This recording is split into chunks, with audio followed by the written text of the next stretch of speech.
Lucie Touraine, Émilie Mendonça, bienvenue chez vous. Aujourd'hui, dans Bienvenue chez vous, nous abordons avec vous qui nous écoutez le thème du harcèlement. Harcèlement à l'école peut-être, harcèlement professionnel, harcèlement moral. Si vous-même, vous avez été victime d'une situation de harcèlement, si vous avez vu autour de vous des proches se faire harceler, eh bien n'hésitez pas à nous appeler au 02 47 38 10 20 pour partager votre expérience. Qu'est-ce que vous avez fait? Comment vous avez réagi? Est-ce que vous avez mis le mot harcèlement sur la situation que vous viviez ou la situation qu'ont vécu vos proches? Toutes ces questions, tous ces témoignages, vous pouvez nous les apporter, peut-être anonymement si vous le préférez, au 02 47 38 10 20, parce que les témoignages, les histoires que vous allez nous raconter, peut-être qu'elles aideront ceux et celles qui nous écoutent. Donc n'hésitez pas encore une fois à nous appeler et à partager votre témoignage avec nous, avec moi et avec Vincent Montmousseau, coach professionnel qui est avec moi en studio. Bonjour Vincent. Bonjour Émilie. Vous-même, vous avez été amené à faire des interventions sur le thème du harcèlement, je crois, en milieu scolaire. Tout à fait. Ouais, tout à fait. En fait, le harcèlement touche toutes les sphères, que ça soit scolaire, professionnel, familial également. Et c'est important de pouvoir déceler justement quand on commence à se faire harceler, parce que souvent ça peut devenir une habitude. On n'ose pas en parler, on sait même pas que c'est du harcèlement. On va se dire que c'est normal finalement parce que voilà, peut-être que je corresponds pas aux normes ou et puis on s'enterre dans un mutisme. On n'en parle pas, même pas à la famille, même pas aux amis, même pas aux proches. Et c'est ça qui fait du mal en fait. C'est ça qui fait du mal. Donc c'est vraiment important d'en prendre conscience et d'en parler. Et qu'est-ce qui peut nous aider à caractériser ce qu'on est en train de vivre ou ce que notre enfant est en train de vivre ou nos proches comme du harcèlement? Est-ce qu'il y a des critères qui permettent de dire OK, je suis face à une situation de harcèlement? Ouais, bien sûr, il y a toutes les violences en fait, que ça soit physique, verbal, tout ce qui est insulte, moquerie.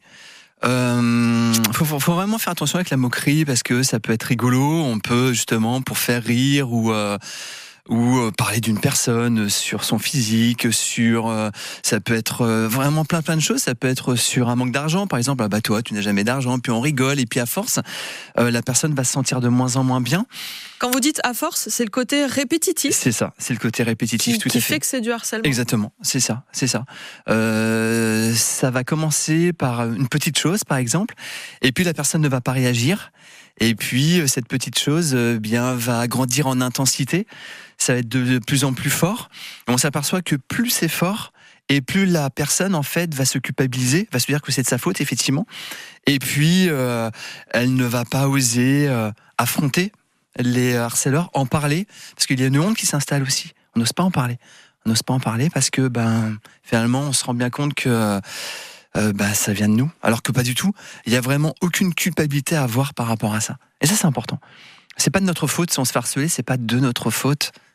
Loin de là. Par contre, qu'est-ce qu'on va faire à partir de maintenant pour arrêter ça? Ou pour ne plus être dans ce cercle, justement, qui va nous faire souffrir. Tout ce qui apporte du mal-être, finalement, c'est du harcèlement.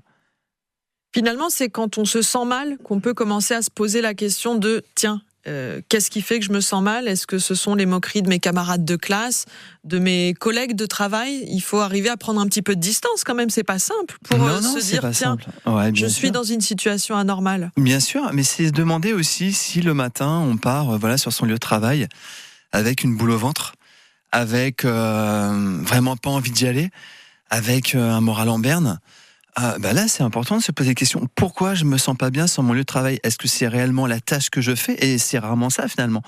Les personnes qui font un burn-out, c'est pas le poste en lui-même. Ça va être l'environnement. Parce qu'on va tomber sur des collègues qui vont toujours dire qu'on ne va pas assez vite, qu'on n'est pas assez bon, qu'on est nul, par exemple, ou des choses comme ça. Ça peut être un manager aussi.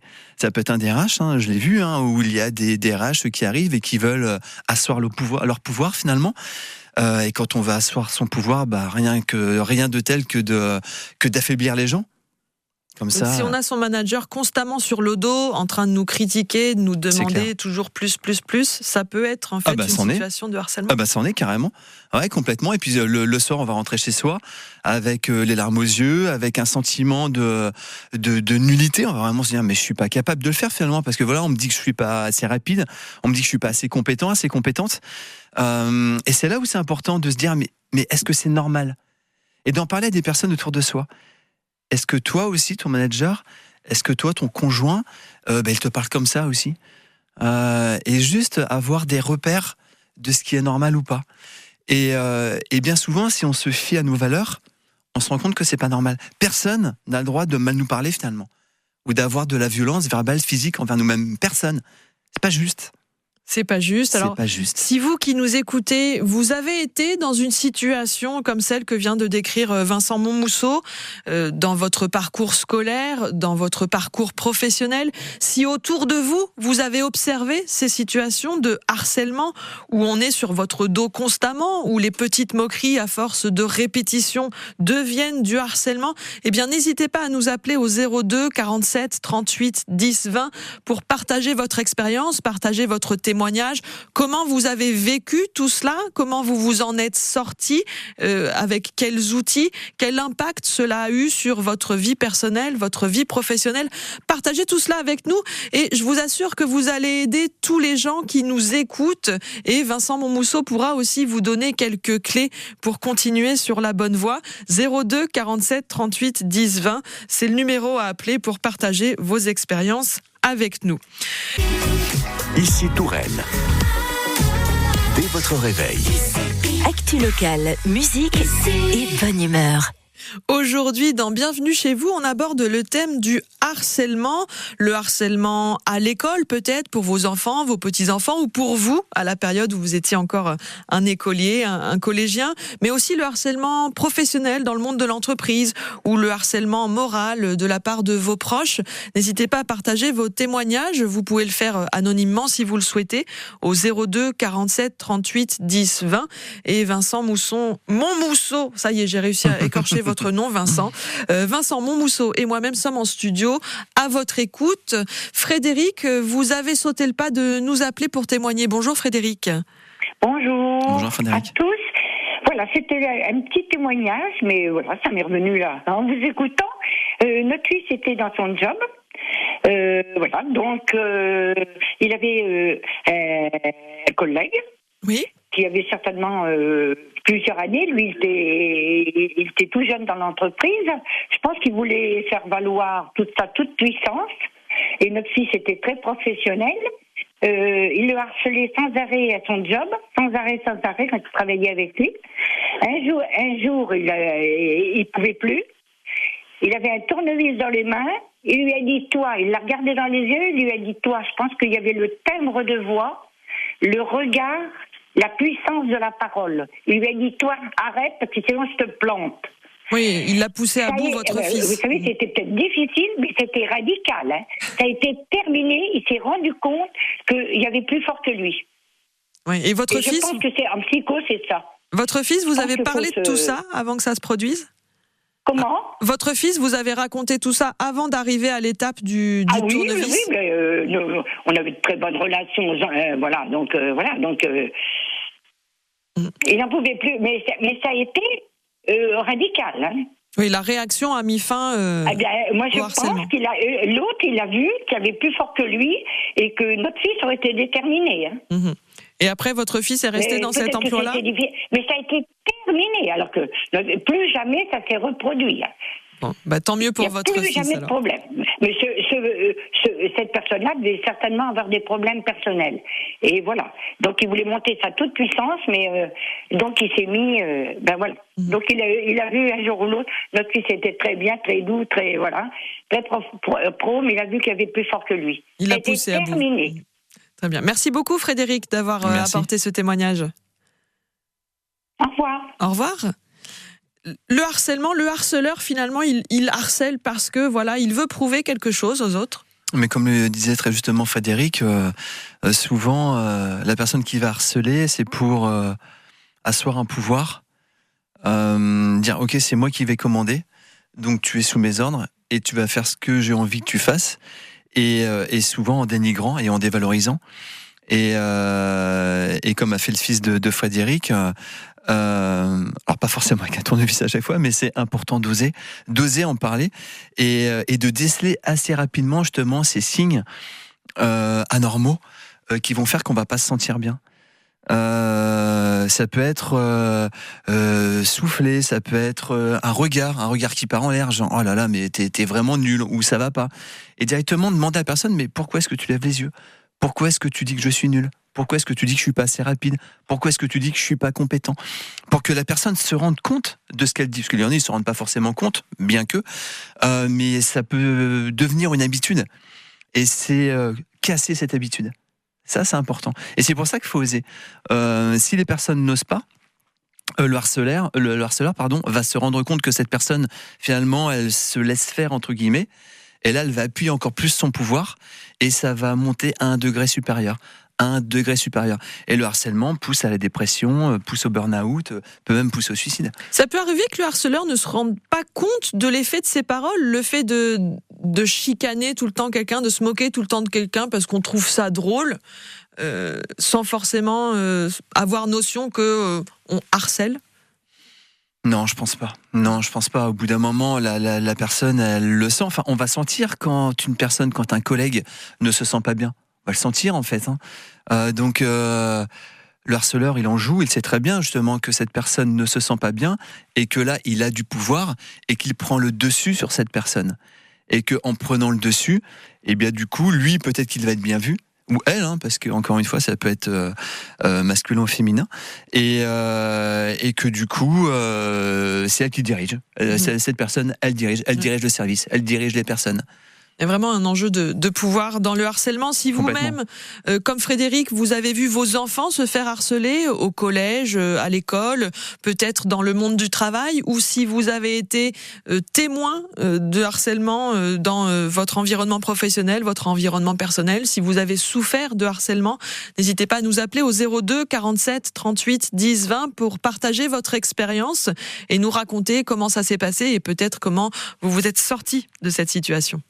Aujourd'hui, notre thème, le harcèlement, et vous êtes nombreux à nous appeler pour témoigner des situations que vous avez vous-même vécues ou dont vous avez été témoin. Vous pouvez continuer à nous appeler au 02 47 38 10 20. Nous avons Marie en ligne. Bonjour Marie. Bonjour. Alors vous avez vous-même été victime de harcèlement ? Oui, physique et moral. À quelle époque ? Au primaire. Au primaire ? Oui. Quelle forme ça prenait ? Mais c'était des gifles, c'était des vols, c'était me prendre dans le couloir, me secouer, m'insulter. Et à l'époque, ça a continué toute votre période scolaire ou est-ce que vous avez réussi Pendant une année. Il faut dire que j'avais affaire à des voyageurs. Oui. Et comme ils ne supportaient pas par rapport à mon nom de famille. Oui. Hispanique. Il m'insultait et autres. Désolée, c'est le chat qui fait tomber les choses. Et du coup, il s'en prenait à moi. D'accord. Et ça s'est terminé avec la fin de l'année scolaire ? Non, pas du tout. Non. C'est qu'à la fin scolaire, je m'en suis pris à mon harceleur. C'est moi qui... J'attendais le bon moment. Mm-hmm. Je l'ai attrapé dans un coin. Comme tout bon espagnol. Et c'est comme je m'étais pris une volée et les instituts ont vu faire et ont laissé faire. D'accord. Ils vous ont pas... J'ai pas eu de défense des instituts parce que je ne me plaignais pas. Mm. J'ai subi et quand je m'en suis pris à la personne, je l'ai attrapé par le col. Je lui ai envoyé une gifle qu'il a envoyée au sol. D'accord. Et ça a mis fin au harcèlement. Ça a mis fin. Elle a voulu me menacer. Elle est allée voir elle-même l'instituteur. L'instituteur l'a regardée, lui a dit « Tu t'en es pris à elle toute l'année. » Elle n'a jamais rien dit. Ah, donc l'instituteur était conscient de tout ce qui se passait. D'accord. Et vous dites elle, donc c'était une fille qui vous harcelait, c'est ça, hein ? Exactement. Il y avait son frère jumeau qui avait pris ma défense. par la suite. Et parce qu'elle voulait se plaindre au père à son père. D'accord. Eux, il faut savoir qu'il y a une hiérarchie. Et on sent que c'est un souvenir qui vous a marqué et qui vous fait souffrir encore aujourd'hui. Je ne sais pas si je me trompe en disant ça. Et disons que quand on le fait remonter, il y a beaucoup d'enfants aussi qui subissent ça.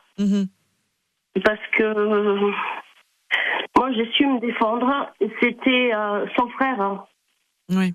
Sachant de quelle famille j'étais, qui a fait, mais si tu emportes la papa, que notre père va voir son père, mais malheur, le camp va être brûlé. D'accord. Donc, oui. Ça a été, oui, parce que je viens d'une famille, on va dire, moitié de voyageurs, moitié de personnes qui sont, on va dire, établies. D'accord, très bien. Écoutez, merci beaucoup Marie pour ce témoignage intéressant Merci Marie. Et qui va être riche d'enseignements. Merci beaucoup. Oui, Vincent ? Oui, je voulais dire que comme disait Marie, on va en parler une fois et peut-être que ça va pas bouger autour de nous. Et c'est important d'en parler et d'en reparler et de reparler et de ne jamais abandonner. On va en parler à des profs. Les profs, peut-être qu'ils ne vont pas réagir sur le coup, mais en reparler. Et même si c'est tous les jours, je me fais harceler par cette personne, en parler aux parents également. Même si les parents disent non mais ça va passer, oui bon on le connaît, on la connaît, mais c'est en parler tous les jours. Et c'est là où il faut oser vraiment y aller pour que l'entourage bouge et puisse nous aider. Oui, parce que si on ne dit rien, ils ne prennent pas forcément conscience de la gravité de la situation. Exactement, et si on le dit une fois, et Marie disait qu'elle ne se plaignait pas, c'est pas se plaindre, c'est juste dire les choses. On ne me respecte pas, on me frappe, on se moque de moi, tout le temps, tous les jours, et j'en ai marre, et je veux plus aller au collège, je veux plus aller au lycée, je veux plus aller au boulot, j'en ai ras-le-bol, et c'est en parler tout le temps. C'est vraiment tirer une sonnette d'alarme tout le temps, pas juste une fois. Et on en parle aujourd'hui sur Ici Touraine d'ici quelques instants. Aujourd'hui, nous parlons avec vous qui nous écoutez de harcèlement professionnel, harcèlement scolaire, harcèlement moral. Et Marcel est en ligne pour témoigner d'un autre type de harcèlement. Bonjour Marcel. Bonjour. Bonjour Marcel. Moi, j'ai pas vu l'Amérique. Mais moi, j'avais un mari comme ça qui harcelait tout le temps. T'as pas fait ci, t'as pas fait ça, t'as plus d'argent sur ton compte. Tout était comme ça. Il contrôlait tout. Il a été chez le cardiologue. Oui. Et tous ses papiers, c'était lui qu'il possédait tout, il possédait tout. Fallait pas toucher à ses papiers, rien du tout, les papiers. Tout contrôlé. La dernière fois, il a été chez le cardiologue et tous ses papiers, il les tenait à fond. Il fallait surtout pas que j'y touche. Et il avait le digicode à taper. Et quand il a tapé il n'arrivait pas à taper sur le code, tout ça. Il me respectait comme il n'y a pas, tout. Comme il n'y a pas. Et il a appuyé sur le digicode. Le cardiologue, lui, a fait la visite. Et quand il a fini sa visite, il dit « Monsieur, serez-vous, je considérais mieux mon épouse que vous la considérez.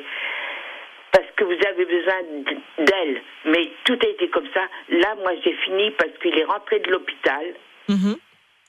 Il a été à l'hôpital, le docteur l'a fait hospitaliser, il a signé une décharge, il m'en a fait baver comme il n'y a pas. Il arrive à la maison, il a regardé ses codes sur ses comptes et tout ça. T'as dépensé 47 € à Casto, tout était comme ça, me déstabiliser, il n'y a que manger à telle heure, tout était comme ça. Oui, très dans le contrôle. Merci beaucoup Marcel pour ce témoignage. Merci Marcel. Vincent, on est encore une fois avec le témoignage de Marcel dans cette idée de contrôler, d'asseoir son pouvoir finalement quand on est harceleur. Ouais, c'est ça, complètement. Et en couple, ça arrive plus fréquemment que ce que l'on peut penser.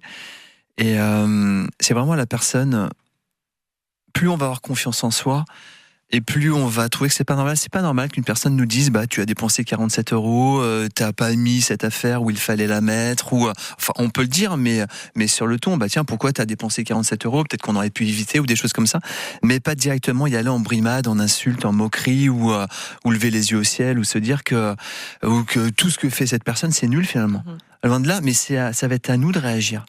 C'est à nous de réagir. Et là, c'est bien que le docteur ait pu entendre via l'interphone comment cet homme se comportait. Et souvent, les harceleurs ont deux faces finalement. Parce que quand on les voit en repas ou quoi, c'est des personnes qui sont très très sympas, qui sont même plutôt bienveillantes. Et dès que la porte se referme, c'est complètement autre chose. Donc si vous-même qui nous écoutez, vous identifiez que vous êtes dans une situation où vous souffrez, une situation qui est anormale, il faut oser en parler autour de vous. Vraiment. Patricia qui est en ligne, je crois que justement c'est le problème un petit peu qui se pose autour de vous, c'est que la personne n'ose pas parler du harcèlement. Bonjour Patricia. Bonjour Patricia. Bonjour.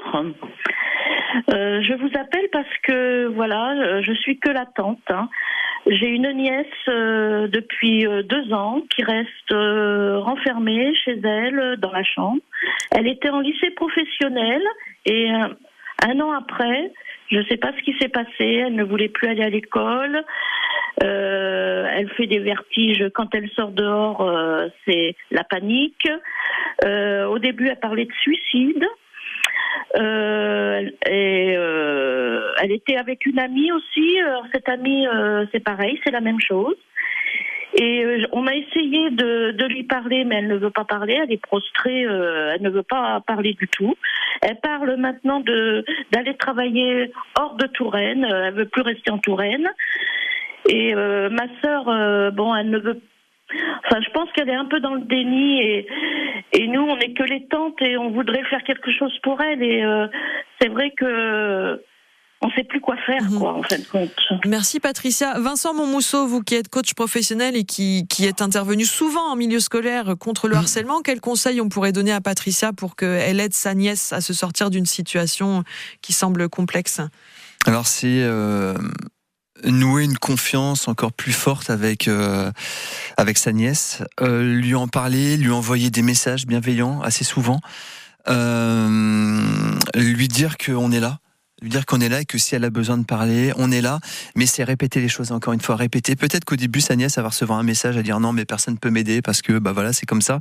Et puis à force, peut-être qu'une fois, elle va dire oui, j'en ai marre, je sais pas quoi faire. Et là, il y a une perche qui se tend et on prend cette perche et après, c'est aller consulter un professionnel de santé. On y en avait parlé par un moment, mais elle ne veut rien entendre.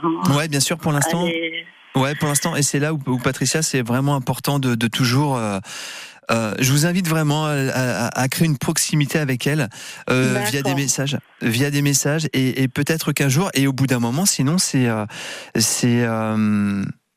comment dirais-je, c'est pas lui conseiller, c'est vraiment lui dire voilà, on a pris un rendez-vous, on va y aller, même si elle n'a pas envie d'y aller, et peut-être qu'elle ne parlera pas pendant ce premier rendez-vous, mais il y aura un rendez-vous qui est pris. À chaque fois, c'est une évolution. C'est pas forcément en un rendez-vous que votre nièce elle va parler. Ouais, parce que là, ça dure depuis 1 an et demi. C'est vrai que on sait plus quoi faire, on est désarmés, quoi. Ouais, il faut vraiment prendre ça au sérieux, surtout que votre nièce a parlé suicide et tout, donc il faut vraiment prendre ça au sérieux. Oui, au début, c'est vrai que ma sœur y a dit, au début, quand elle était renfermée dans sa chambre, qu'elle voulait plus aller au lycée, c'était un lycée professionnel à Château-Renaud.